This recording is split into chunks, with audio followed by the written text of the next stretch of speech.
Afternoon to all. आज हम लोग स्टार्ट कर रहे हैं रेशियो।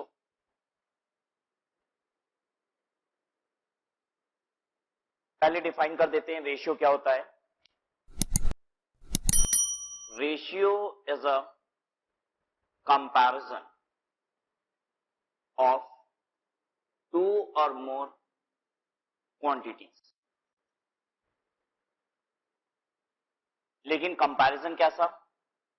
ऑफ सेम काइंड, दूसरी बात ऑफ सेम साइज।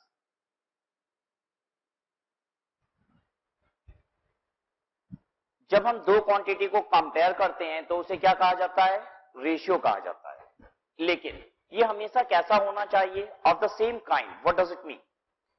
मान लीजिए मिस्टर एक्स का तो हमने हाइट ले लिया और मिस्टर वाई का हमने क्या ले लिया? वेट ले लिया। ठीक है, मिस्टर एक्स की हाइट कितनी? 5 फीट। अब मिस्टर वाई का वेट कितना? 50 किलो। ये 5 फीट और ये 50 किलो। तो क्या हम इसका रेशियो बना सकते हैं? हम कह सकते हैं this is in the ratio of 5:50। नहीं, अगर आप रेशियो बोल रहे हैं तो पता है वो कैसा होना चाहिए? Of the same kind. मतलब अगर आप एक का वेट ले रहे हैं तो दूसरे का भी क्या होना चाहिए? वेट ही होना चाहिए। अगर आप किसी का हाइट ले रहे हैं, मिस्टर एक्स की हाइट ले रहे हैं, तो मिस्टर वाई का भी क्या होना चाहिए? हाइट ही होना चाहिए। ठीक है, ये मतलब होता है ऑफ द सेम काइंड का। तो रेशियो क्या है? दो क्वांटिटी का कंपैरिजन। ठीक है, लेकिन वो कंपैरिजन कैसा होना चाहिए? क्वांटिटी का ऑफ द सेम काइंड। मतलब अगर एक की हाइट लेंगे तो दूसरे का भी हाइट ही लेंगे। नेक्स्ट बात, ऑफ द सेम साइज।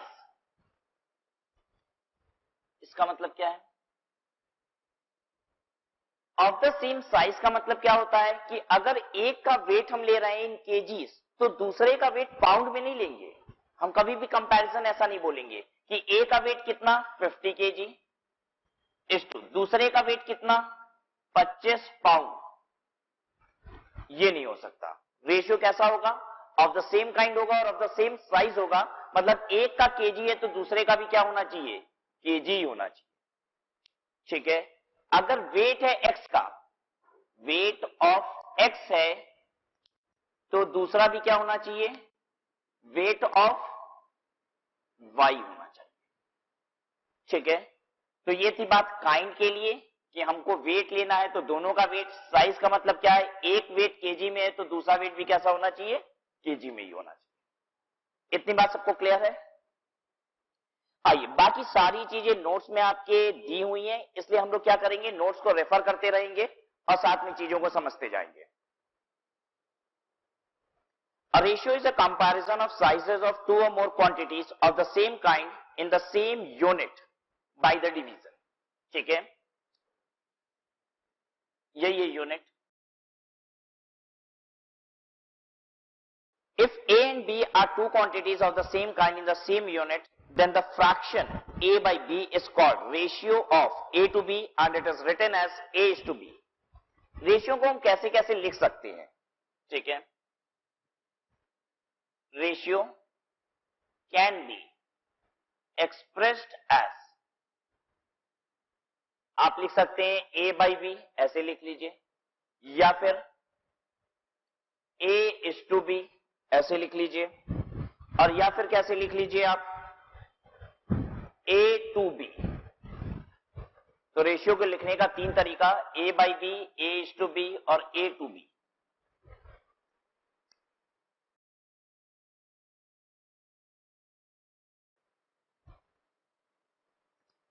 ठीक है ये बात। नेक्स्ट बात, रेशियो में ए इज टू बी है, ए को क्या कहा जाता है? फर्स्ट टर्म, या फिर हम इसको कहते हैं एंटीसीडेंट। बी को क्या बोलते हैं? सेकेंड टर्म, या फिर कॉन्सिक्वेंट। तो since you are appearing for an MCQ paper, तो वहां पे क्या होता है? एट टाइम्स आपसे यही सारी चीजें पूछ लेता है। बताइए कि इस रेशियो में एंटीसीडेंट क्या है, कॉन्सिक्वेंट क्या है? ठीक है,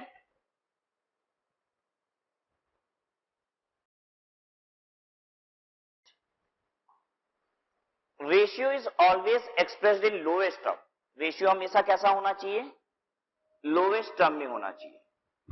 ठीक है, जैसे हमने रेशियो दिया कि ए और बी का जो वेट है वो है इन द रेशियो ऑफ 50:40, तो इसको 50:40 नहीं लिखा जाता, इसे स्ट्राइक ऑफ कर दिया जाता है और लोएस्ट टर्म में लिखा जाता है। 50:40 को और कैसे लिख सकते हैं, हम 10 से डिवाइड करेंगे तो ये 5 हो जाएगा और ये कितना हो जाएगा 4, तो हम इस रेशियो को कैसे लिखेंगे 5:4। ठीक है, तो रेशियो को कैसे लिखा जाता है, ऑलवेज इन लोएस्ट टर्म। तो जो भी कॉमन टर्म है उसे स्ट्राइक ऑफ कर दीजिए और लोएस्ट टर्म में उसे लिखिए। नेक्स्ट बात, order of ratio is important. What does it mean, 5:4 अगर रेशियो है तो you can not write it as 4:5, cannot be written as 4:5। 5:4 का मतलब 5:4 ही होता है, उसका मतलब 4:5 नहीं होता है।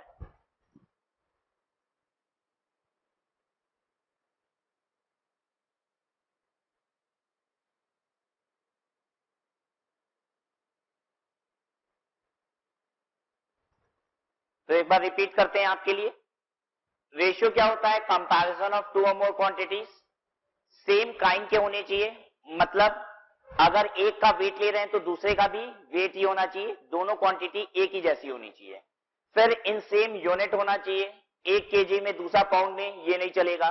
अगर आप मान लीजिए लेंथ को आप क्या कर रहे थे, रेशियो लिया था आपने, 2 आर्टिकल के लेंथ का रेशियो लिया था, एक को आप इंचेस में ले रहे हो दूसरे को सेंटीमीटर में, ऐसा नहीं हो सकता।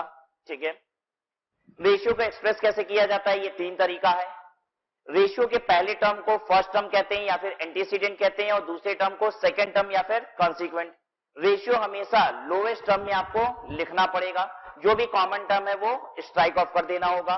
और ऑर्डर ऑफ रेशियो का हमेशा ध्यान देंगे, अगर 5:4 है तो उसे 4:5 नहीं लिख देंगे। ठीक है,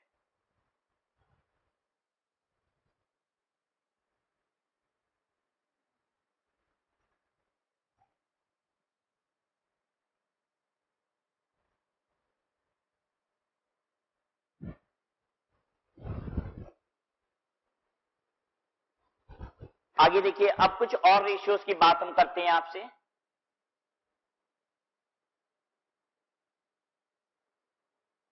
पहला, इनवर्स रेशियो और रेसिप्रोकल रेशियो। इनवर्स रेशियो को ही क्या कहते हैं, रेसिप्रोकल रेशियो भी। इनवर्स रेशियो और reciprocal ratio, whatever I am writing on board is written in your notes, आप उसे रेफर कर सकते हैं और उसके बाद कुछ एडिशनल बातें लगे तो आप पैरेलली उसे नोट कर सकते हैं। ठीक है, इनवर्स रेशियो और रेसिप्रोकल रेशियो क्या होता है, अगर हम जानना चाहते हैं what is inverse ratio of A:B, तो पता है इनवर्स रेशियो A:B का क्या होता है, 1/A:1/B। तो व्हाट इज इनवर्स रेशियो, कोई भी रेशियो अगर मान लीजिए हम जानना चाहते हैं what is inverse ratio of 5:2, बताइए क्या होगा, 1/5:1/2। ठीक है, एंड यू नो 1/A:1/B को और कैसे लिखा जा सकता है, B:A। ठीक है, इसे कैसे लिखा जा सकता है, 2:5। तो what is inverse ratio of 5:2, 2:5। Inverse ratio का मतलब उल्टा रेशियो उसका क्या है, तो उल्टा रेशियो क्या है उसका, 2:5। ठीक है, तो at times you will find a question जिसमें आपको रेशियो दिया हुआ है, बस आपसे क्या कह रहा है, इसका इनवर्स रेशियो निकाल दीजिए। Clear, then comes compound ratio.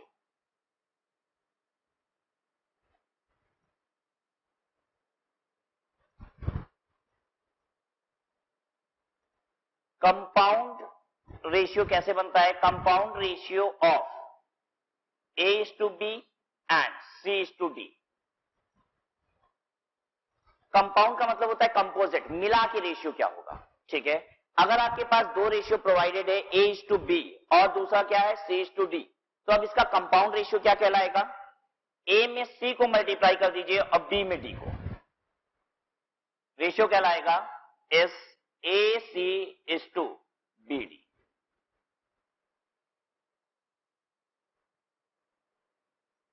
ठीक है, चलिए आप हमें कैलकुलेट करके दिखाइए। Compound ratio of 5:4 and 3:10। Calculate करिए, लिखिए कॉपी में। Compound ratio of 5:4 and 3:10। तो व्हाट इट विल बिकम, 5 में 3 को मल्टीप्लाई करेंगे, ठीक है, 5 इंटू 3 इज 2, 4 में 10 को मल्टीप्लाई करेंगे, 4 इंटू 10, ठीक है, तो ये क्या बन जाएगा 15:40। हमने आपको ये बताया कि रेशियो कैसे एक्सप्रेस किया जाता है लोएस्ट टर्म में, ठीक है, 15:40 का रेशियो नहीं करेंगे, जितना कॉमन है दोनों में वो स्ट्राइक ऑफ करिए, ठीक है। तो किससे डिवाइड कर सकते हैं हम, 5 से डिवाइड कर सकते हैं, तो ये बन जाएगा 3 और ये कितना आ जाएगा 8,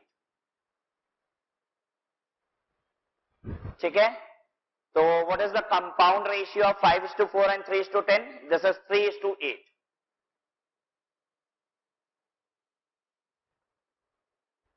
थर्ड, डुप्लीकेट रेशियो।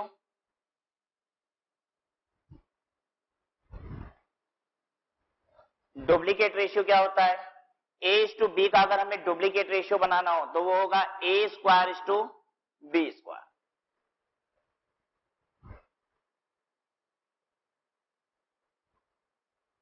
चलिए, tell me what is duplicate ratio of 2:3। Duplicate ratio of 2:3 is 4:9, ठीक है।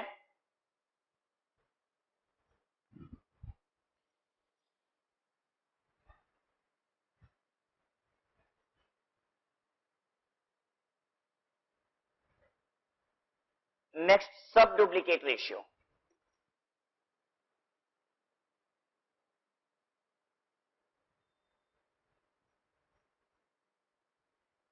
A:B का सब डुप्लीकेट रेशियो होता है √A:√B, ठीक है। हमें जल्दी से बताइए 16:25 का सब डुप्लीकेट रेशियो 4:5। अगर हम √16 करेंगे तो ये आएगा 4 और √25 करेंगे तो आएगा 5। आई होप इसमें तो कोई दिक्कत नहीं हो रही है, बहुत आसान सी बात है ये सब। And at times you will find के क्वेश्चन यही सब आपको आ जाते हैं एज इट इज, ठीक है।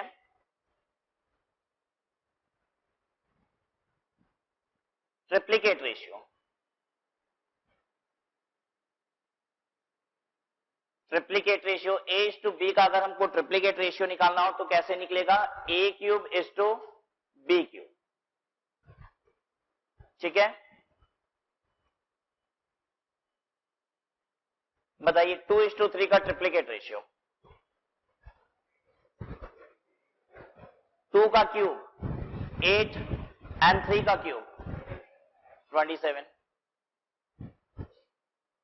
ठीक है। सब ट्रिप्लीकेट,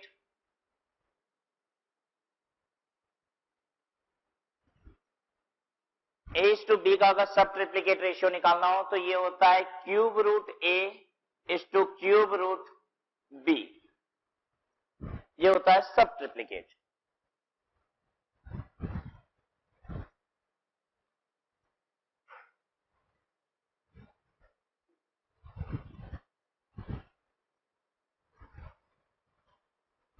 बताइए 27:64 का सब ट्रिप्लीकेट क्या होगा,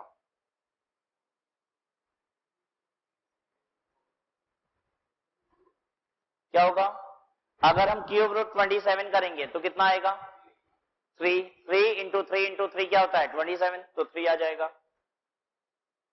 64 का क्यूब रूट करेंगे तो क्या आएगा 4, 4 into 4 is 16 and 16 into 4 is 64, तो ये होगा 4,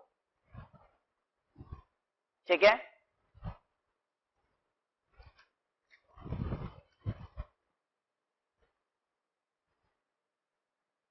नेक्स्ट चीज सीखते हैं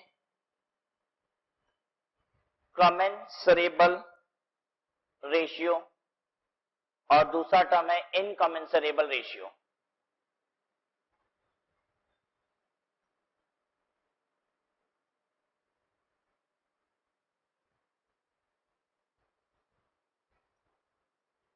अगर रेशियो के पहले term, first term and second term, जिसे क्या कहते हैं हम, एंटीसीडेंट एंड कंसीक्वेंट, ठीक है।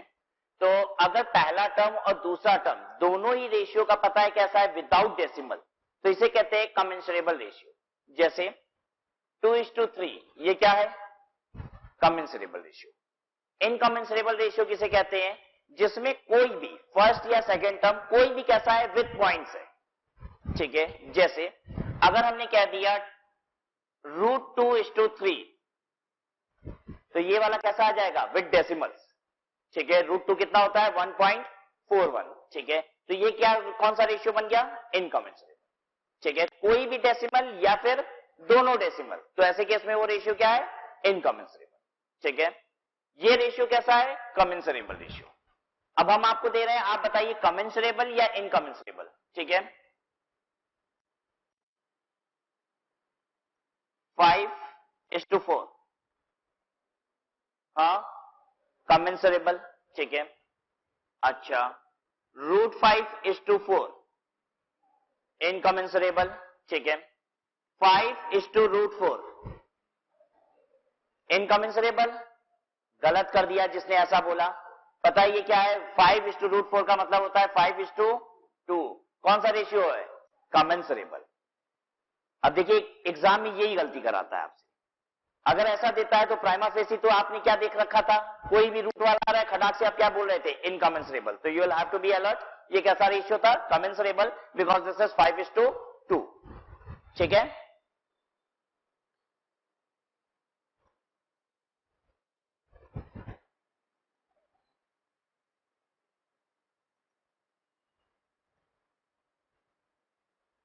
तो बस एग्जांपल लिख लीजिए कुछ कमेंसरेबल और इनकमेंसरेबल रेशियो के, तो आप बस आइडेंटिफाई कर लोगे।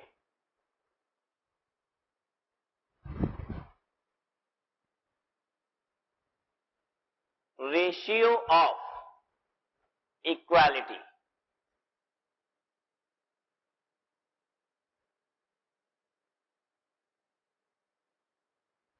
रेशियो ऑफ इक्वालिटी क्या होता है, अगर रेशियो है A:B, जहां पे A और B बराबर है, तो इसे क्या कहा जाता है, रेशियो ऑफ इक्वालिटी, ठीक है। उसके बाद रेशियो ऑफ ग्रेटर इनइक्वालिटी, और एक होता है रेशियो ऑफ लेस इनइक्वालिटी। क्या क्या होता है, ratio of equality, ratio of greater inequality और ratio of less inequality. What is ratio of greater inequality, अगर A:B का रेशियो है जहां पे A ग्रेटर B है, तो इसे क्या कहा जाता है, रेशियो ऑफ ग्रेटर इनइक्वालिटी। अगर पहला टर्म दूसरे टर्म से बड़ा होता है तो हम इसे कहते हैं रेशियो ऑफ ग्रेटर इनइक्वालिटी, ठीक है। उल्टा केस लेते हैं, अगर मान लीजिए रेशियो ऐसा है जहां पे पहला टर्म क्या है, छोटा है, तो इसे हम कहते हैं रेशियो ऑफ लेस इनइक्वालिटी।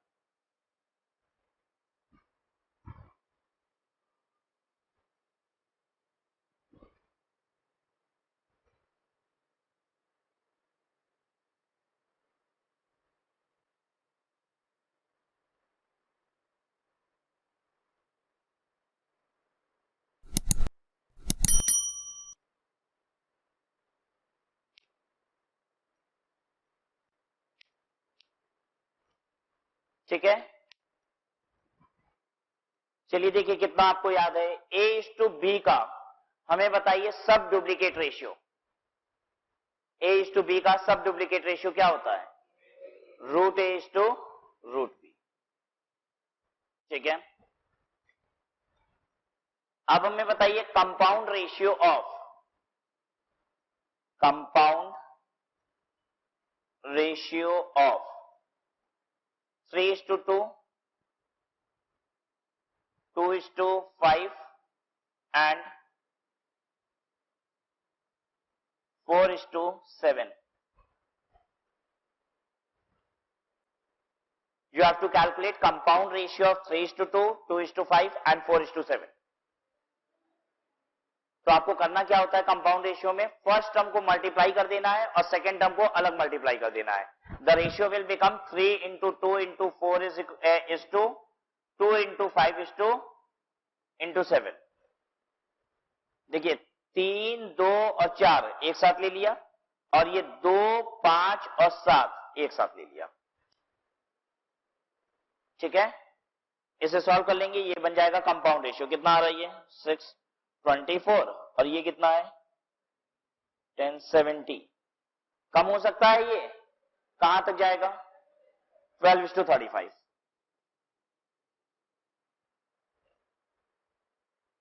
ठीक है, कंपाउंड रेशियो भी आपने देख लिया. अब लास्ट देखिए कंटिन्यूड रेशियो. कंफ्यूज नहीं होइएगा, continued ratio is a different thing.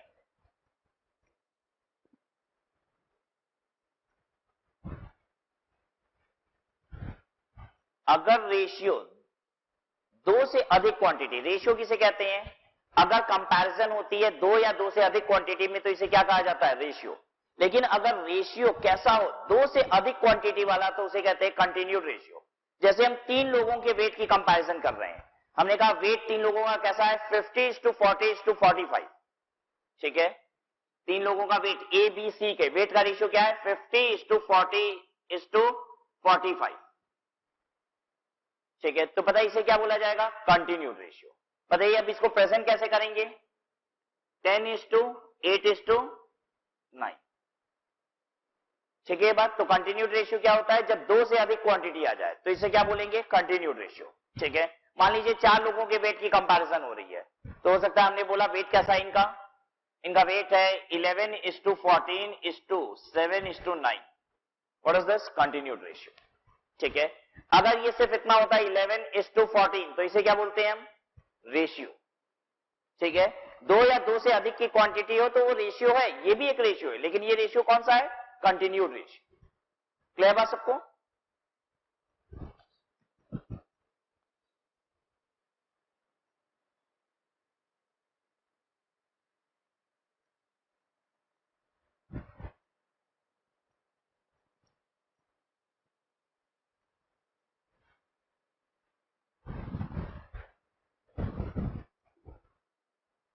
चलिए क्वेश्चन स्टार्ट करते हैं एमसीक्यू.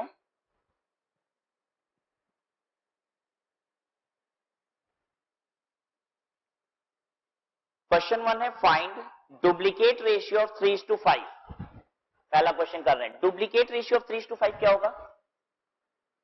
डुप्लीकेट का मतलब 3² तो क्या हो जाएगा ये 9:25. ठीक है, triplicate ratio of 2:3. Triplicate ratio of 2:3 क्या होगा 2 का क्यूब इज टू 3 का क्यूब. क्या होगा ये 8:27. सब डुप्लीकेट रेशियो ऑफ 16:25. सब डुप्लीकेट का मतलब क्या होता है रूट. ठीक है, तो √16:√25 क्या होगा ये 4:5. और सब ट्रिप्लीकेट रेशियो ऑफ 27:8. 27:8 का सब ट्रिप्लीकेट मतलब क्या क्यूब रूट.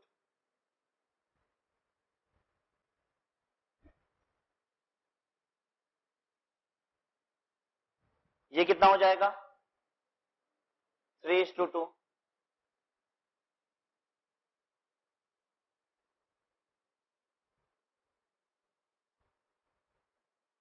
ठीक है, फिर देखिए compounded ratio of 2:5 and 3:4. Compounded ratio of 2:5 and 3:4 क्या होता है 2 into 3:5 into 4. फर्स्ट टर्म को मल्टीप्लाई कर दीजिए, product of first term is to product of second term. ये हो गया 6:20. अच्छा 6:20 लिखा जाएगा क्या इसको नहीं 3:10. आंसर देख लीजिए कौन सा सही है 9:25 फिर 8:27 होना चाहिए फिर 4:5 होना चाहिए फिर 3:2 और फिर 3:10. ए इज द करेक्ट आंसर।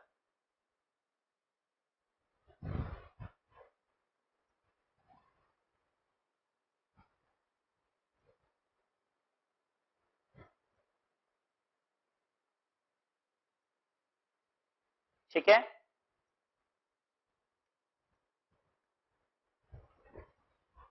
अगला क्वेश्चन देखिए इसके बाद, question 2, a is to b is equal to 2 is to 5। कहता है a is to b क्या है, 2 is to 5 है। इसका मतलब होता है कि a by b कितना है, 2 by 5। ठीक है, आपको सॉल्व क्या करना है, आपको सॉल्व करना है 3a plus 4b upon 4a plus 5b। देख लीजिए सब कोई, हमें इसकी वैल्यू निकालनी है।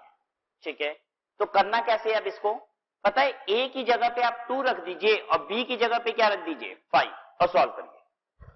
अगर a by b 2:5 के रेशियो में है तो हम a की जगह पे 2 रख देंगे और b की जगह पे 5 रख के सॉल्व कर लेंगे इसे। करिए, 3 into 2 plus 4 into 5 upon 4 into 2 plus 5 into 5।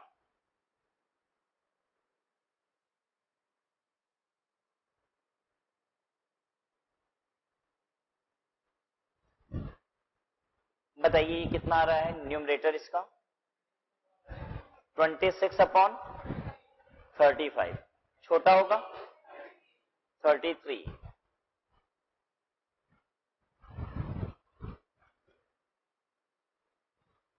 छोटा तो होगा नहीं, ये स्मॉलेस्ट फॉर्म में खुद ही है। आंसर देखिए अब अपना, ए इज द करेक्ट आंसर।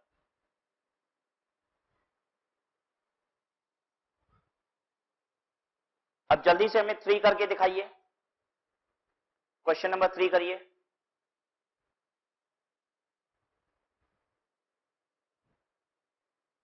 कोई प्रॉब्लम है, करिए क्वेश्चन 3 करिए।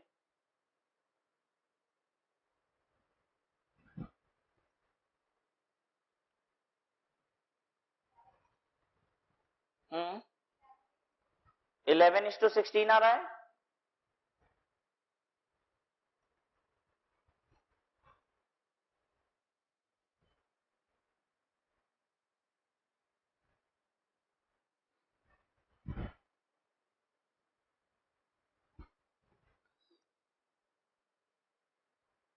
क्वेश्चन 3 है, a is to b is equal to 3 is to 4 और हमें सॉल्व क्या करना है, 6a plus b divided by 4a plus 5b। हम a की जगह पे 3 और b की जगह पे क्या रख लेंगे, 4 रख लेंगे। तो 6 into 3 plus 4 divided by 4 into 3 plus 5 into 4, 22, और ये कितना है, 32। कितना हो गया ये, 11/16।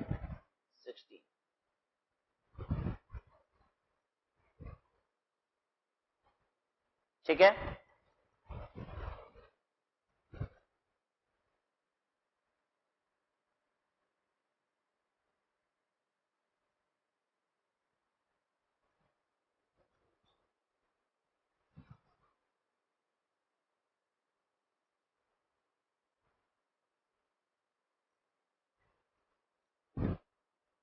क्वेश्चन नंबर 4 आप ट्राई कर रहे हैं क्या, करिए।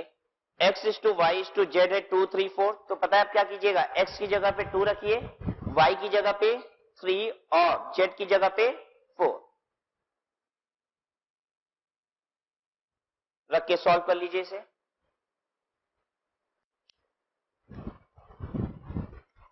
हमें करना है x by y is to y by z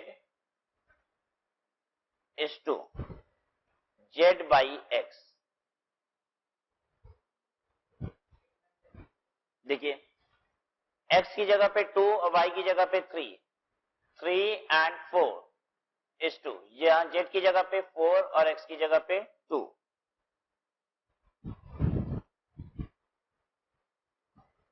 ठीक है, अब देखिए 3, 4 एंड 2, इसका एलसीएम लीजिए, कितना आएगा? 12, ठीक है। अब क्या कीजिए, 2/3 into 12 is to 3/4 into 12 is to 4/2 into 12 कर दीजिए।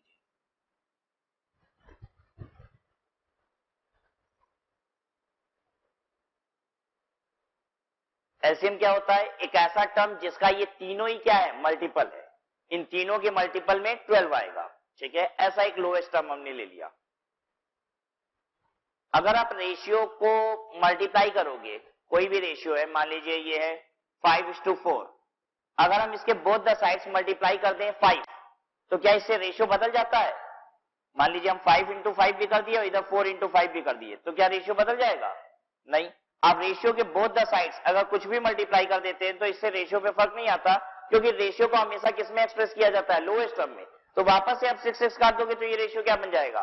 5:4, ठीक है। तो हमने सभी में 12 मल्टीप्लाई किया है, तो इससे रेशियो पे कोई भी इफेक्ट नहीं आता। अब सॉल्व करिए, ये कितना हो गया? 8:, ये कितना? 9:, ये कितना? 24। इसको छोटा कर सकते हैं क्या हम लोग? नहीं। तो 8:9:24 is the answer, that is B.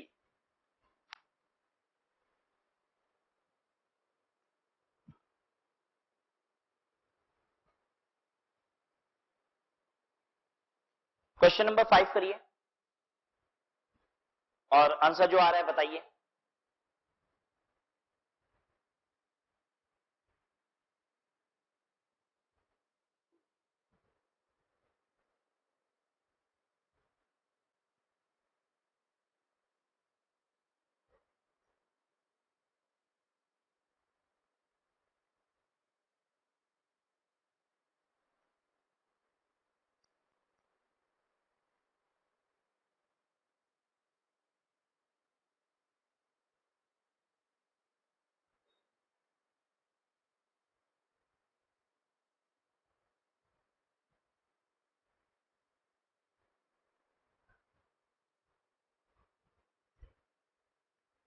देखिए क्वेश्चन में दिया हुआ है a plus b upon a minus b is equal to 1/5,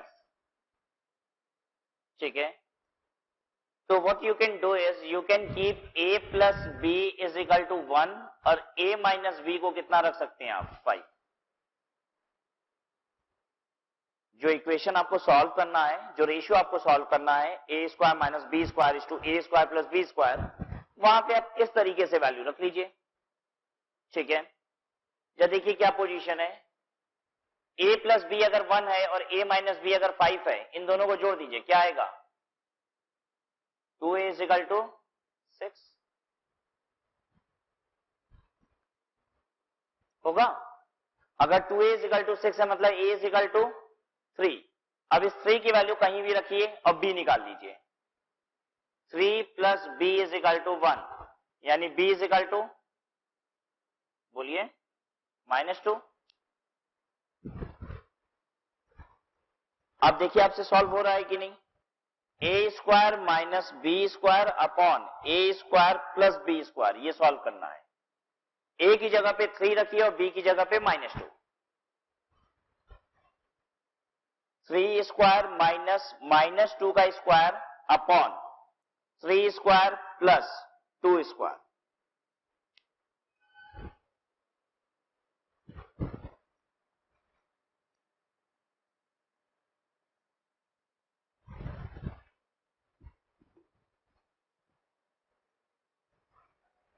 three square 9, minus का साइन बाहर है जो वो लगा दिया। अब -2 का स्क्वायर कितना होता है?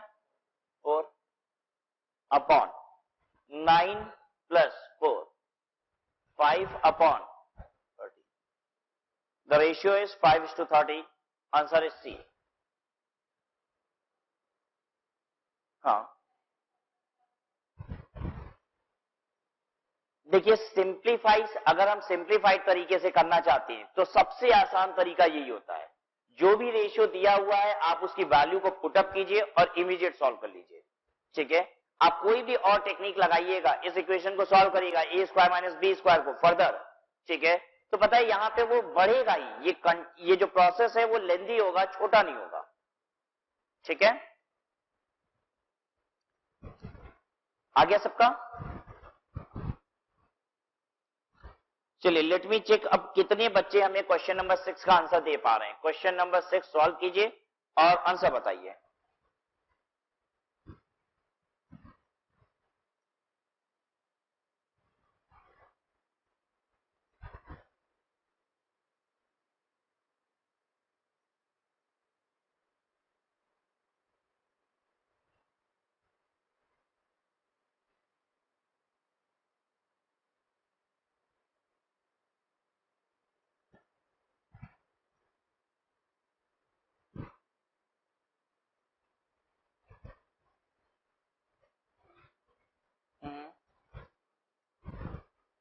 सॉल्व किया?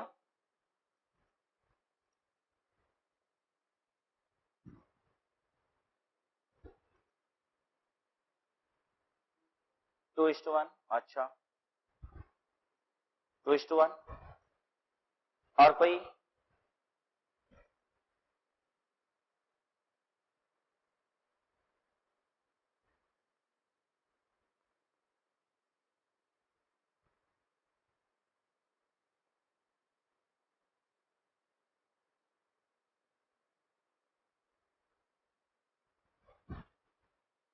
क्वेश्चन 6 पढ़ रहे हैं। In the mixture of 28 liters, the ratio of milk and water is 5:2. 28 litre में मिल्क और वाटर कितना है? कहता है 5:2, यानी 28 इंटू 5/7 कितना है? मिल्क, और 28 इंटू 2/7 क्या है? वाटर। 5:2 के रेशियो में हम मिल्क वाटर को डिवाइड कर रहे हैं। ठीक है, तो 28 इंटू 5/7 मिल्क हो गया और 28 इंटू 2/7 वाटर हो गया। कितना मिल्क है? 20। ये कितना है? 8। अब आगे पढ़िए क्वेश्चन।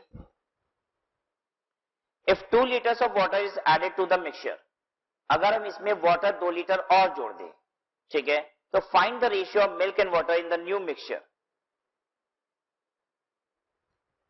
मिल्क और वाटर का रेशियो नए मिक्सचर में क्या होगा? हम 2 लीटर वाटर इसमें और जोड़ देते हैं, तो ये कितना हो गया? 10। ये तो कितना है? 20। रेशियो क्या हो गया इसका? 2:1।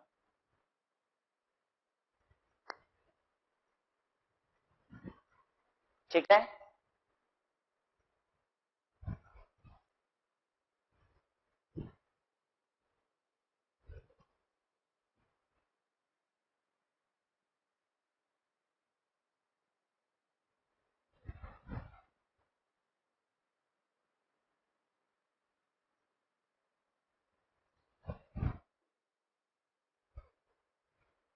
Question 7, find 3 numbers in the ratio of 2:3:5, the sum of whose square is 608। कह रहा है 3 नंबर 2:3:5 के रेशियो में है, अगर हम उसके स्क्वायर की जोड़ लगा देंगे, ठीक है, तो पता है कितना आ जाएगा? 608। कह रहा है वो 3 नंबर बताइए कौन से हैं? बताइए आंसर।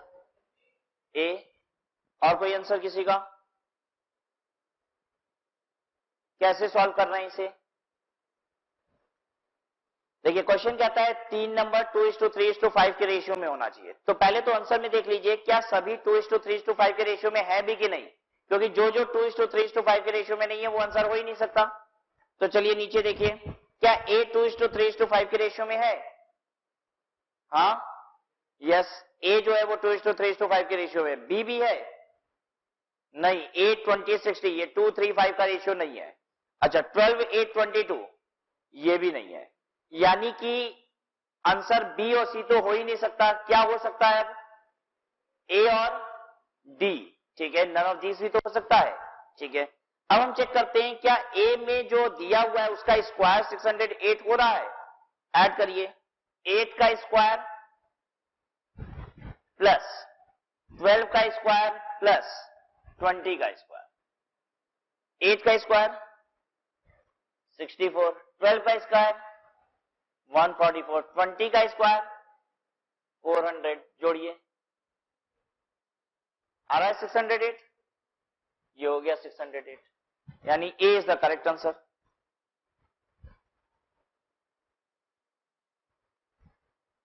ठीक है, हमेशा क्वेश्चन देख के उसे सॉल्व करना शुरू नहीं कर देना है।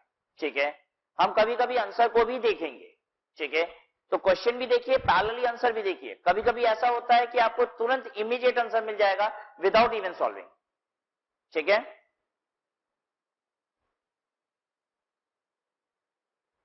Question 8, divide 581 among A, B, C so that 4A is equal to 5B is equal to 7C। कह रहा है 581, मतलब ऐसे समझिए 581 पीस कोई आइटम है, 581 पीस मेरे पास डस्टर है। ठीक है, और ये हमें किस में बांटना है, ए बी सी में। लेकिन जब हम बांट देंगे तो पता है वो रेशियो क्या होगा, 4A 5B के बराबर होगा और 7C के बराबर होगा। ठीक है, जब ए बी सी में हम डस्टर बांट देंगे तो वो 4A is equal to 5B होना चाहिए, इज इक्वल टू 7C होना चाहिए। तो क्या रेशियो होगा ए बी सी का,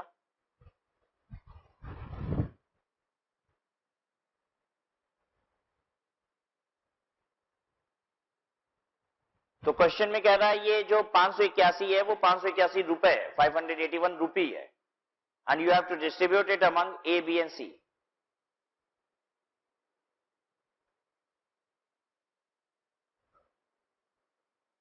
तो सबसे पहला काम तो आप ये कीजिए, ए बी सी की जोड़ तो कितनी आनी चाहिए, 581 रुपए, यही बांटना है हमको।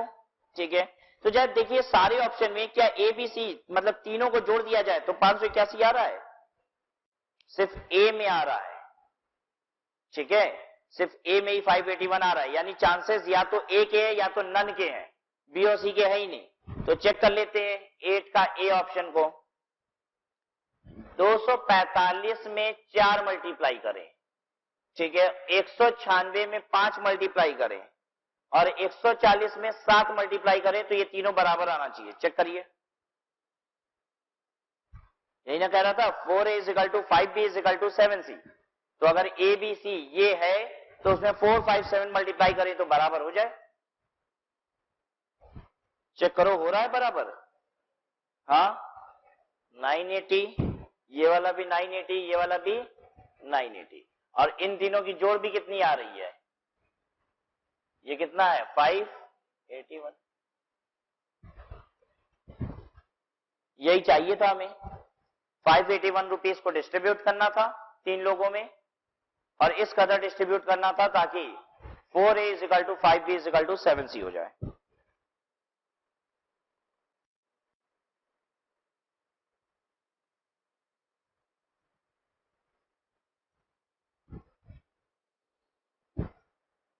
करिए, क्वेश्चन 9 करिए।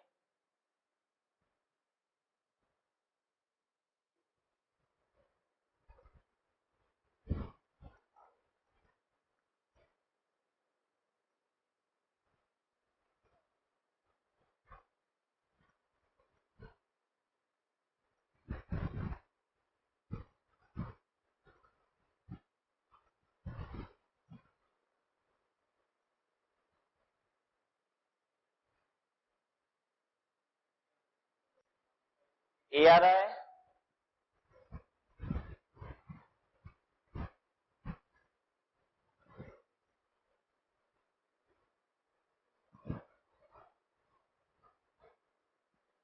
क्वेश्चन देखिए क्या कहता है, the sum of ages of 3 person is 150। 3 लोगों की एज कितनी है, 150। 10 years ago their ages were in the ratio 7, 8, 9। 10 साल पहले इनके एज का रेशियो क्या था, 7, 8, 9। Their present ages are respectively, उनकी आज एज कितनी है, उनकी आज एज कितनी है, तो तीनों की मिला के 150 है। या देखिए कौन से ऑप्शन में तीनों मिला के 150 हो रहा है, तीनों ही ऑप्शन में 150 हो रहा है एबीसी में। तो अब यानी हम लोग हिट एंड ट्रायल नहीं कर सकते कि किसी एक ऑप्शन को पकड़ ले। 10 साल पहले रेशियो क्या था, 7, 8, 9 का।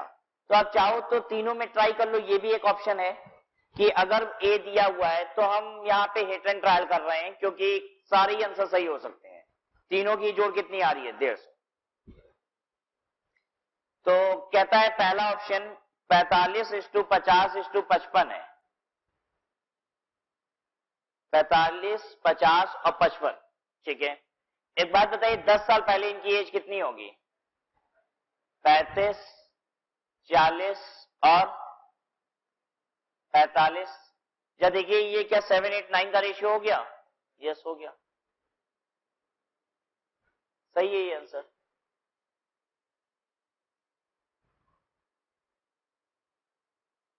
जो रेशियो दिया हुआ था, जो एज दी हुई थी, 10 साल घटाया और रेशियो चेक कर लिया क्या 7, 8, 9 है कि नहीं है। अदरवाइज अगर आप सॉल्व करना चाहते हो तो ये क्वेश्चन सॉल्व भी हो सकता है। ये तो बेसिकली हमने आंसर से क्या किया, आंसर निकाला है, आंसर देखते हुए ही हमने आंसर निकाला है, ठीक है। अगर हम सॉल्व करना चाहते हैं तो कैसे कर सकते हैं? एज क्या मानी जाएगी? 10 साल पहले तीनों की एज जो थी वो 7x, 8x और 9x होगी। 7, 8 और 9 के रेशियो में, मतलब उनकी एज कितनी थी? 7x, 8x और 9x, ठीक है। ये कितने साल पहले की बात हो रही है? 10 साल पहले की बात, ठीक है। तो 10 सालों में ये तीनों मिला के एज कितनी बढ़ जाएगी इन सबकी? 30 साल, ठीक है। तो अब ये एज कितनी हो चुकी है? 150। फिर से रिपीट करते हैं, 7x, 8x और 9x आज से 10 साल पहले इनकी एज थी, ठीक है। आज ये एज कितनी है इसकी? 7x प्लस 10, इसकी एज कितनी है? 8x प्लस 10, इसकी एज कितनी है? 9x प्लस 10, ठीक है। तीनों में प्लस 10 प्लस 10 प्लस 10 है, मिला के कितना हो गया? प्लस 30, ठीक है। अगर ये तीनों की एज हमने आज की जोड़ दी तो कितनी आ जानी चाहिए? 150। निकाल लीजिए x, 15 9 24 x, और ये इधर लेस हो जाएगा तो 120। x कितना? 5, यानी एज कितनी? 7 इंटू 5 35, दूसरा 40 एंड 9 इंटू 5 45। हमने निकाल लिया 7x, 8x और 9x। एक बात बताइए, ये जो एज निकल के आ रही है 7x, 8x और 9x, ये 10 साल पहले की एज है, आज की एज है? 10 साल पहले की। आज की एज कितनी होगी? प्लस 10 कर दीजिए सब में, तो ये हो गया 45, 50 और 55।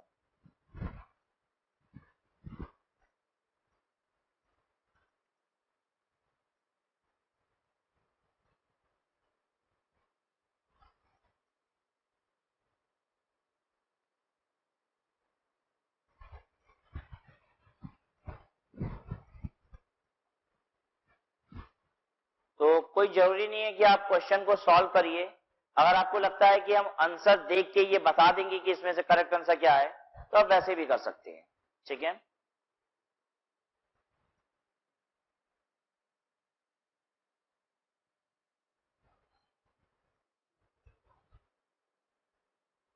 क्वेश्चन 10 करिए।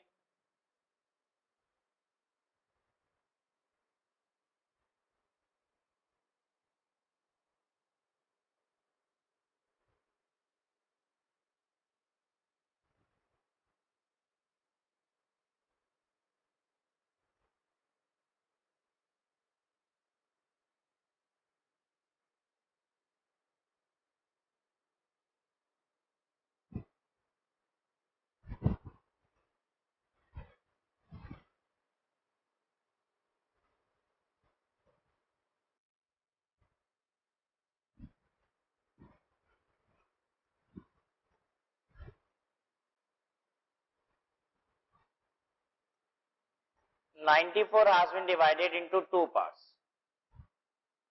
ठीक है। अगर पहला पार्ट x है तो दूसरा पार्ट क्या होगा बता सकते हैं आप? 94 माइनस x।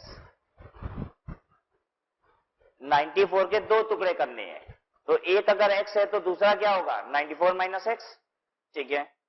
अब आगे क्वेश्चन क्या कहता है? 94 is divided into 2 parts in such a way that the fifth part of the first and eighth part of the second are in the ratio 3:4। कह रहा है अगर x का 5 हिस्सा कर दीजिए और 94 माइनस एक्स यानी सेकेंड पार्ट का 8 हिस्सा कर दीजिए, तो ये पता है कौन से रेशियो में आ जाएंगे? 3:4 के रेशियो में। Fifth part of the first and eighth part of the second will be in the ratio of 3:4, solve कर लीजिए अब इसे।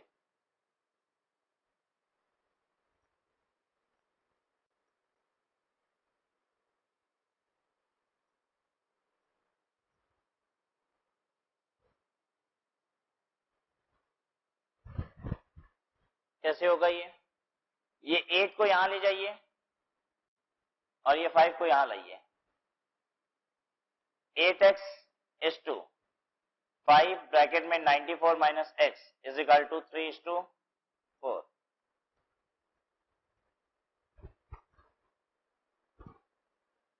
कोई दिक्कत हो रही है इसमें किसी को? दूसरे तरीके से लिख के दिखाएं। देखिए ये क्या है, x by 5 whole upon 94 minus x upon 8। इसको कैसे लिखा जाता है? जब डिनोमिनेटर वाली चीज कोई न्यूमरेटर में आती है तो वो रिवर्स हो जाती है। बताइए कैसे लिखा जाता है? ये लिखने का तरीका होता है x by 5 into 8 upon 94 minus x. ठीक है, क्या हो गया ये 8x अपॉन 5 ब्रैकेट में 94 माइनस एक्स। देखिए मेरा कुछ अलग हो गया क्या? यही तो आ रहा है। ठीक है, आगे सॉल्व कीजिए इसे। 8x इज टू, ये कितना हो जाएगा? 5 into 94 470 minus 5x is equal to 3:4। Now देखिए अब क्या बन रहा है ये ratio, 8x upon 470 minus 5x is equal to 3/4। अब क्या करना चाहिए? 4 इधर लाइए, 3 को इधर ले जाइए। 8x इंटू 4 कितना हो गया? 32x। 470 इंटू 3 कितना होता है? हाँ 1410 माइनस 15x। माइनस 15x इधर ले जाइए, कितना हो जाएगा? हाँ 47x is equal to 1410। x कितना? 30।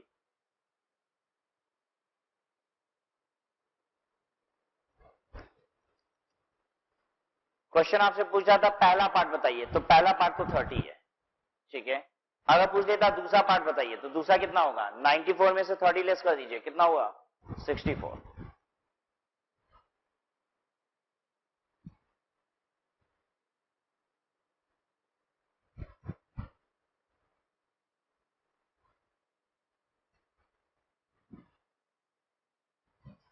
ठीक है,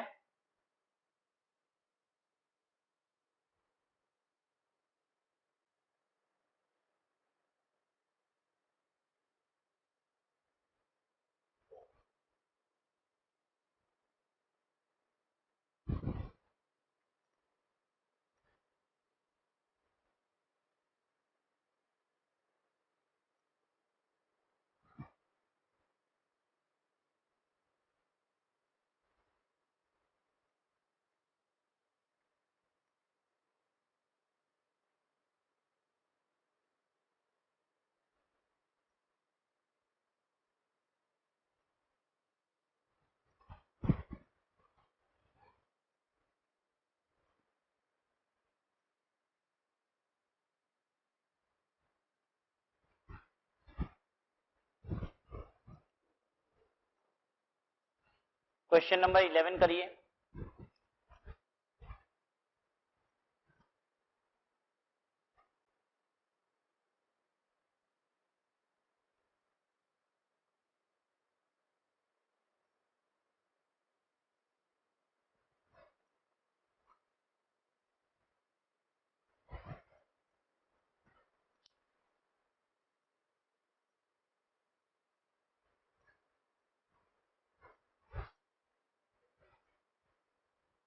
क्वेश्चन नंबर 11 है, the ratio of number of boys and girls in a school of 720 student is 7:5।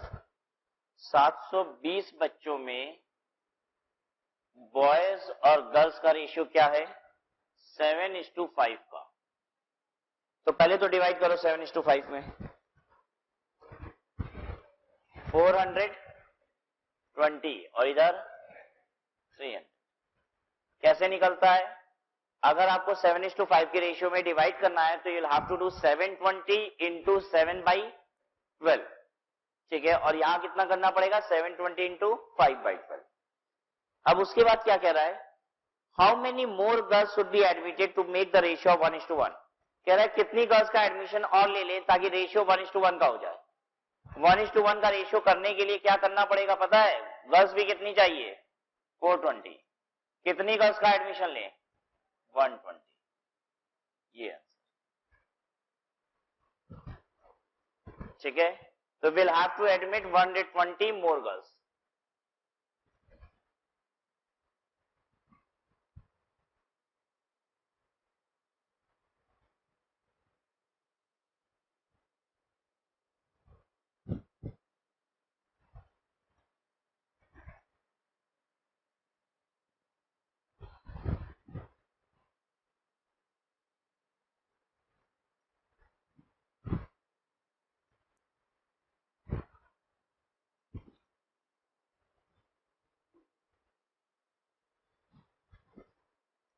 Question 12, what is the ratio whose terms differ by 40। कह रहा है वो रेशियो क्या है जिसका टर्म 40 से डिफर करता है, मतलब फर्स्ट टर्म और सेकंड टर्म का डिफरेंस कितना है 40, and the measure of which is 2/7, और वो 2:7 का ही रेशियो है। कह रहा है वो रेशियो 2:7 में है और दोनों का जो डिफरेंस है वो 40 है। कौन सा है? तो एक काम करना चाहिए यहां पे तुमको, पहले तो ये देख लेना चाहिए कि क्या सभी टर्म का 40 डिफरेंस है भी कि नहीं है। देखो जरा, क्या सबका डिफरेंस 40 है? पहले का डिफरेंस 40 है, दूसरे का बी का नहीं है, सी का नहीं है, डी का नहीं है, यानी ए का डिफरेंस ही 40 है। तो आंसर तो अब यही होगा, पक्का है। अब चेक भी कर लेते हैं क्या ये 2/7 है। हाँ, डिवाइड कीजिए 8 से, कितना हो जाएगा 2/7, ठीक है। तो इनफेक्ट 2/7 तो करने की जरूरत भी नहीं पड़ी हमको, क्योंकि आंसर ही यही बच रहा था, ठीक है, डिफरेंस इसी में 40 था। 12th का आंसर है ए 16/56।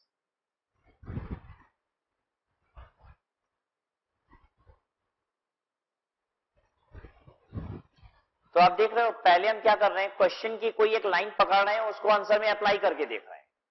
जैसे ये क्वेश्चन कह रहा था 40 का डिफरेंस होना चाहिए, तो पहले हमने यही चेक कर लिया 40 का डिफरेंस है भी कि नहीं है सब में।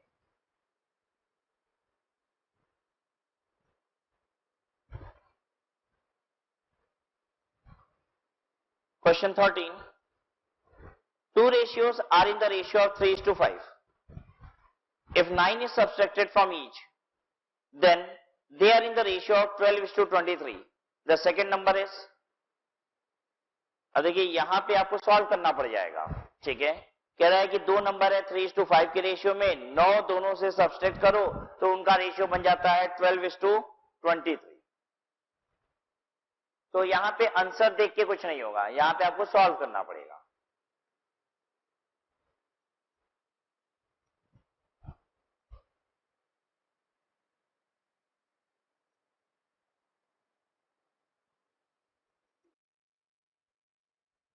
क्वेश्चन 13, दो नंबर है 3:5 के रेशियो में, मतलब 3x और 5x, दोनों में से 9 डिडक्ट करना है, तो 3x - 9 और दूसरा 5x - 9। अगर ऐसा आप करेंगे तो इसका रेशियो क्या बन जाएगा 12/23। 3x - 9 कर दीजिए और 5x - 9 कर दीजिए, तो this will become 12/23। Second number आपको निकाल लेना है, मतलब you have to calculate 5x। What you have to calculate, आपको कैलकुलेट करना है 5x इज इक्वल टू कितना। करिए सब कोई कैलकुलेट।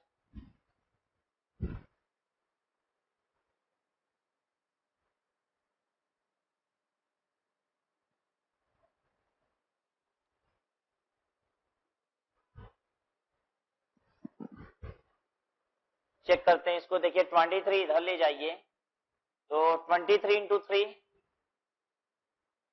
69x माइनस 9 इंटू 23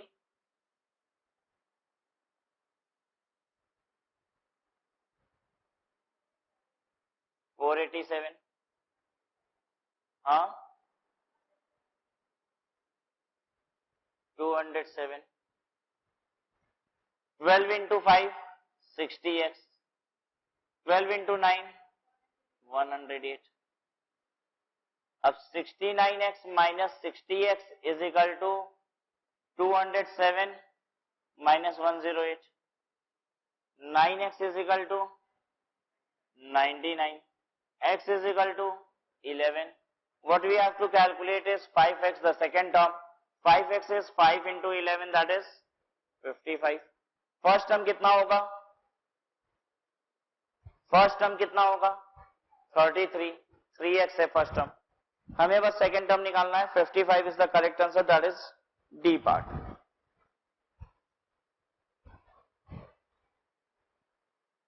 चलिए क्वेश्चन नंबर 14 सभी को सॉल्व करना है और जब तक सबका सॉल्व नहीं हो जाएगा हम वेट करेंगे.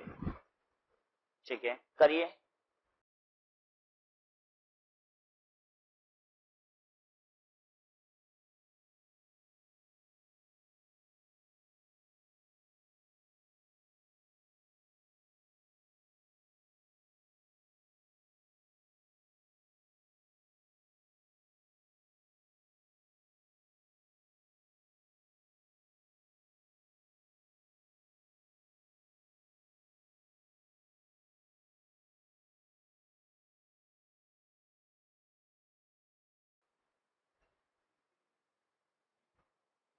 सिक्सटी.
कितने लोगों का आ गया? क्या आंसर आ रहा है? 60. देखिए क्वेश्चन 14 है. In a mixture of 60 litres the ratio of milk and water is 2:1. तो 60 लीटर में मिल्क और वाटर 2:1 का रेशियो है, यानी 40 लीटर मिल्क है तो 20 लीटर वाटर है. If the ratio of milk and water is to be in 1:2, then the amount of water in liters to be further added is. कहते हैं हम चाहते हैं ये रेशियो 1:2 का हो जाए, मतलब यहां और यहां का रेशियो 1:2 का हो जाए. तो ये 1:2 कैसे होगा? ये अगर 40 है तो इसको कितना होना पड़ेगा? 80. कितना पानी और लगाना पड़ेगा इसमें? 60 लीटर पानी और डाल दीजिए. बात समझ में आ गई? तो ये 2:1 के रेशियो में था. 40 मिल्क था और 20 लीटर वाटर था. कह रहा था हम चाह रहे हैं रेशियो बन जाए 1:2 का, यानी 80 लीटर 40 लीटर का मिल्क है तो हम वाटर कितना चाहते हैं? 80 लीटर. 20 लीटर ऑलरेडी है, कितना जोड़ देंगे? 60 लीटर. क्वेश्चन 15 देखिए.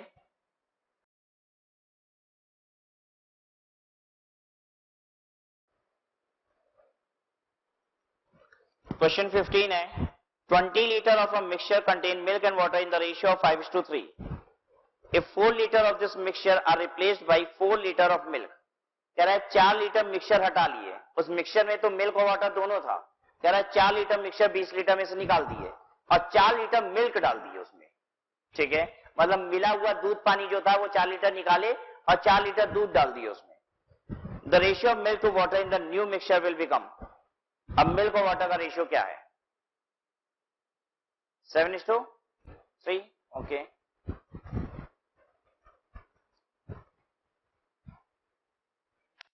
7:3, ठीक है। कुछ बच्चे एकदम सॉल्व नहीं कर रहे हैं, कभी भी आंसर नहीं दे रहे हैं।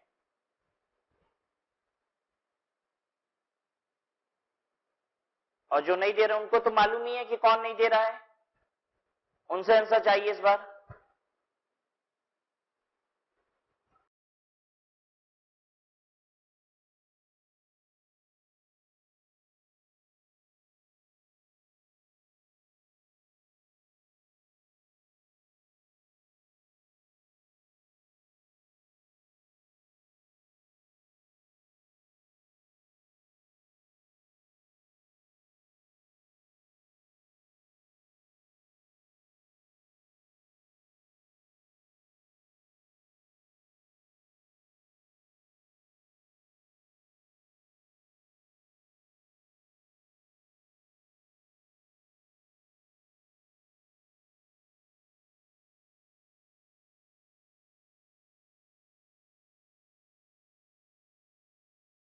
क्वेश्चन नंबर 15 करें। कह रहा है 20 लीटर में था मिक्सचर, ठीक है, उसमें मिल्क और वाटर था, 4 लीटर हमने हटा लिया, तो कितना बचा है? 16 लीटर। अब इस 16 लीटर में मिल्क और वाटर किस रेशियो में है? 5:3 के रेशियो में। अच्छा, 20 लीटर में मिल्क और वाटर का क्या रेशियो था? अरे यही 5:3, यही इसी में से तो 4 लीटर निकाल लिया गया बस, ठीक है। तो जो बचा हुआ 16 लीटर उसमें भी मिल्क और वाटर का क्या रेशियो है? यही रेशियो है 5:3। करिए 10:6। 10 लीटर मिल्क है और 6 लीटर पानी है। अब क्या कह रहा है आगे? कह रहा है 4 लीटर मिल्क जोड़ दिया हमने, तो ये हो गया 14 और ये कितना रह गया? 6। 14:6 का रेशियो क्या है? 7:3।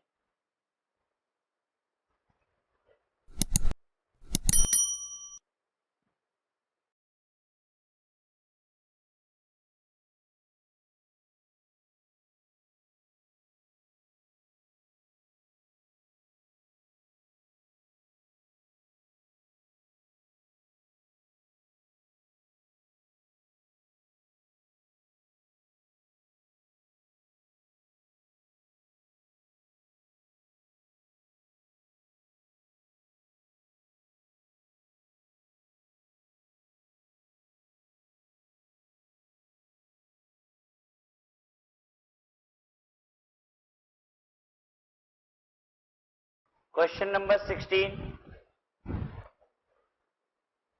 2 होल नंबर। क्या होता है whole number? What is whole number?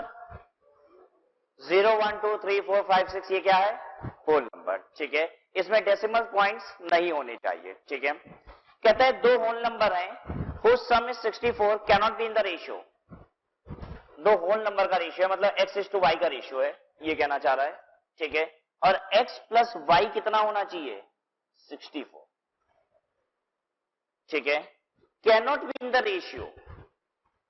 कह रहा है कि इसमें से ए बी सी डी में से ये बताओ कौन सा ऐसा रेशियो है जो x:y नहीं है और x:y का 64 एडिशन आ जाए, ऐसा नहीं होगा, ठीक है। देखिए कौन सा ऐसा रेशियो है जो 64, जिसका सम टोटल 64 नहीं होना चाहिए। तो पता है इसका मतलब क्या है? आपको ये देखना है, कोई भी रेशियो दिया है, जैसे मान लीजिए 5:3, हम चेक कैसे करेंगे? इसकी सम टोटल कितना आ रहा है? 8, ठीक है।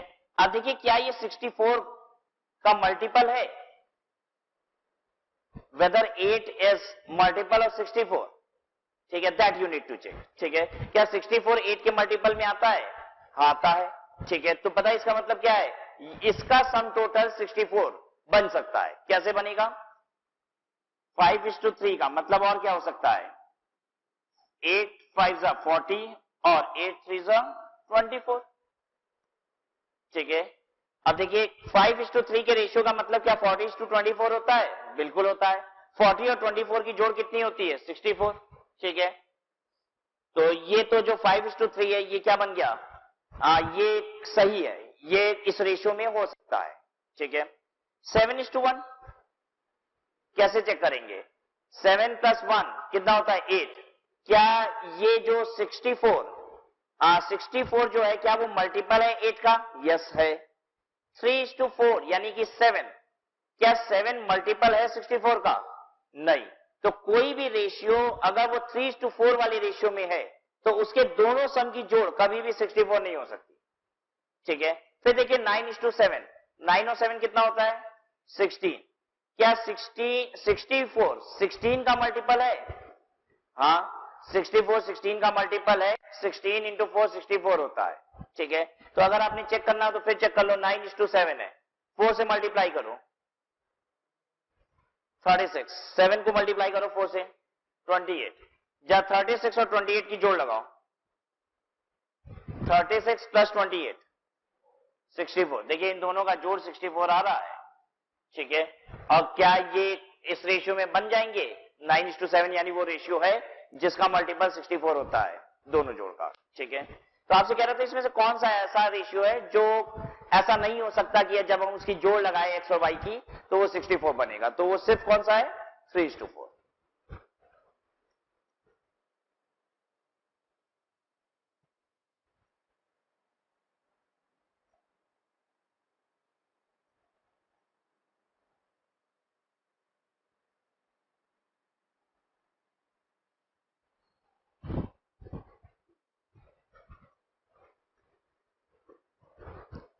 क्वेश्चन नंबर 17 ट्राई करिए।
क्वेश्चन समझा दें एक बार आपको। कह रहा है 3 थैलियां हैं पैसे की। एक ये थैली है, ठीक है, एक ये थैली है पैसे की, और एक ये थैली है पैसे की। इसमें ₹1 का क्वाइन है। इसमें क्या है? 50 पैसे वाला क्वाइन है। इसमें क्या है? 25 पैसे वाला क्वाइन है। ठीक है, नंबर ऑफ क्वाइंस के रेशियो क्या है पता है? 5:6:7। ये नंबर ऑफ क्वाइन का रेशियो है। मतलब अगर 5 सिक्के एक के होंगे तो 6 सिक्का कितना होगा? 50 पैसे का, और 7 सिक्का किसका होगा? 0.25 का। ठीक है, इन तीनों बैग में मिला के कितना पैसा है पता है? ₹390, 390 रुपया तीनों बैग में है। अब आपसे पूछा है कि बताइए हमको जरा सा, इसमें एक का कॉइन कितना होगा, 50 पैसे का कॉइन कितना है, और 25 पैसे का कॉइन कितना है? क्वेश्चन पढ़ रहे हैं एक बार फिर से आपके लिए। क्वेश्चन 17, अ बैग कंटेन ₹, 50 पैसे 25 पैसे coin in the ratio of 5, 6, 7। 5, 6, 7 के रेशियो में कॉइन्स है आपकी। ठीक है, ₹1, 50 पैसा और 25 पैसा। If the total amount is 390, पूरा मिला के कितना है? 390 रुपया। Find the number of coins of each coin. ठीक है, कॉइन किस रेशियो में है? 5, 6, 7। जब देखिए आंसर में क्या सभी 5, 6, 7 के रेशियो में है? अगर सभी 5, 6, 7 के रेशियो में तब तो सॉल्व करें। अगर ये 5, 6, 7 के रेशियो में नहीं है तो सॉल्व करने की जरूरत भी नहीं है। या देखिए क्या 5, 6, 7 के रेशियो में ए है? हाँ, ए 5, 6, 7 का रेशियो है। बी है क्या? नहीं। सी है क्या? नहीं। नन, लेकिन एक नन फंसा रहा है मैटर अब। ठीक है, तो आंसर क्या क्या हो सकता है अब? या तो ए होगा और नहीं तो क्या होगा? नन होगा। तो या तो हम ए आंसर को चेक कर लें। ठीक है। 200 कॉइन 1 रुपए की यानी कितना रुपया? 200 रुपया। 240 कॉइन 50 पैसे की यानी कितना रुपया? 120। और 280 कॉइन 25 पैसे का यानी कितना रुपया? 70 रुपया। जोड़िए 390 हो गया। यही आंसर ए। ठीक है। अच्छा मान लीजिए अब सारा का सारा ही, लेकिन अगर 5, 6, 7 के रेशियो में होता तब तो सॉल्व करना पड़ जाता। अब सॉल्व कैसे करते हैं ये दिखा दें आपको।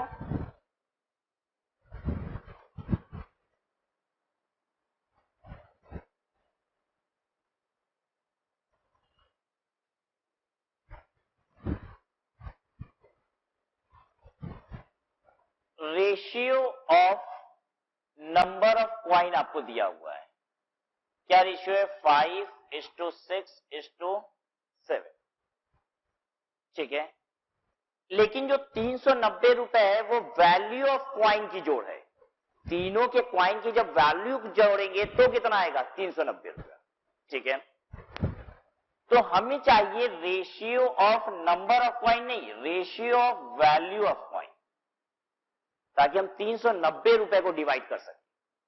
ठीक है। अगर 5:6:7 के रेशियो में नंबर ऑफ क्वाइंस है तो वैल्यू ऑफ क्वाइन का क्या रेशियो है? 5 रुपए 1 रुपए का सिक्का। अगर 6 सिक्का 50 पैसे का है तो उसकी वैल्यू कितनी है? 3 रुपए। और 7 सिक्का अगर 25 पैसे का है तो उसकी वैल्यू कितनी है? बोलो। 1 रुपया 75 पैसा। इतनी बात कितने लोगों को समझ में नहीं आई? रिपीट करें अपनी बात। आपको क्वेश्चन में पहले तो क्या दिया हुआ है? नंबर ऑफ कॉइन का रेशियो। और नंबर ऑफ कॉइन किस रेशियो में? 5, 6, 7। लेकिन 390 रुपया है टोटल, 390 क्वाइन नहीं है। अगर 390 क्वाइंस होते ना तो हम इस रेशियो में बांट देते 5, 6, 7। 390 रुपए है टोटल। ठीक है। तो हमको रेशियो नंबर ऑफ क्वाइंस का नहीं चाहिए, रेशियो किसका चाहिए? वैल्यू ऑफ क्वाइंस का।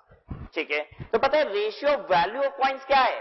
5 रुपए 3 रुपए 1 रुपए 75 पैसा। अब आप क्या करिए? 390 रुपए को इस रेशियो में बांट दीजिए। करिए डिस्ट्रीब्यूट। डिस्ट्रीब्यूशन ऑफ ₹390 बांट पाएंगे? करिए।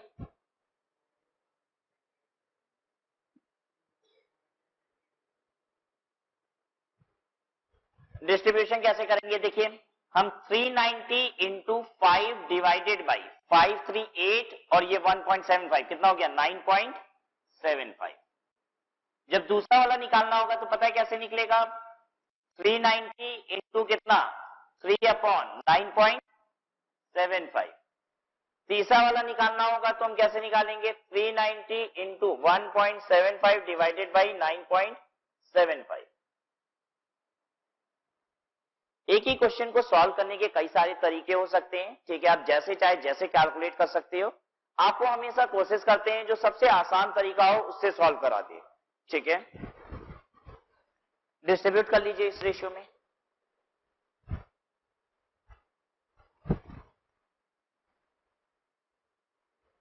बताइए कितना आ रहा है? ये 200। ये ₹200 है या 200 क्वाइंस है? हाँ 200 रुपीज। अभी हम रुपए बांट रहे हैं। 390 रुपए, भूलिएगा नहीं, 200 रुपए। ठीक है। अब बताइए ये जो आएगा ये क्या है? अगेन रुपी। ठीक है। कितना रुपए? ₹120 इस टू अगेन रुपी। बताइए रुपी है ये भी 70। ओके। अब हम इस रुपए को वापस से क्या बना लेते हैं? क्वाइंस बना लेते हैं। ठीक है। Number of coins. अगर 200 रुपए है तो 1 रुपए की कितनी क्वाइन होनी चाहिए? 200 रुपए है तो 1 रुपए की कितनी क्वाइन होनी चाहिए? 200। अच्छा 120 रुपए है तो कितनी अठन्नी होनी चाहिए? 50 पैसे कितने होने चाहिए? 240 होने चाहिए। 70 रुपए है तो चवन्नी कितनी होनी चाहिए? 280 चवन्नी होनी चाहिए। 280 चवन्नी होगी तो कितना हो जाएगा? 70 रुपए। देख लीजिए ये हो गया क्वाइन का रेशियो। आंसर कौन सा हुआ? ए। हालांकि हम लोग ने तो चेक कर लिया था उल्टा करके भी। ठीक है। डायरेक्ट आंसर से यही आ रहा था।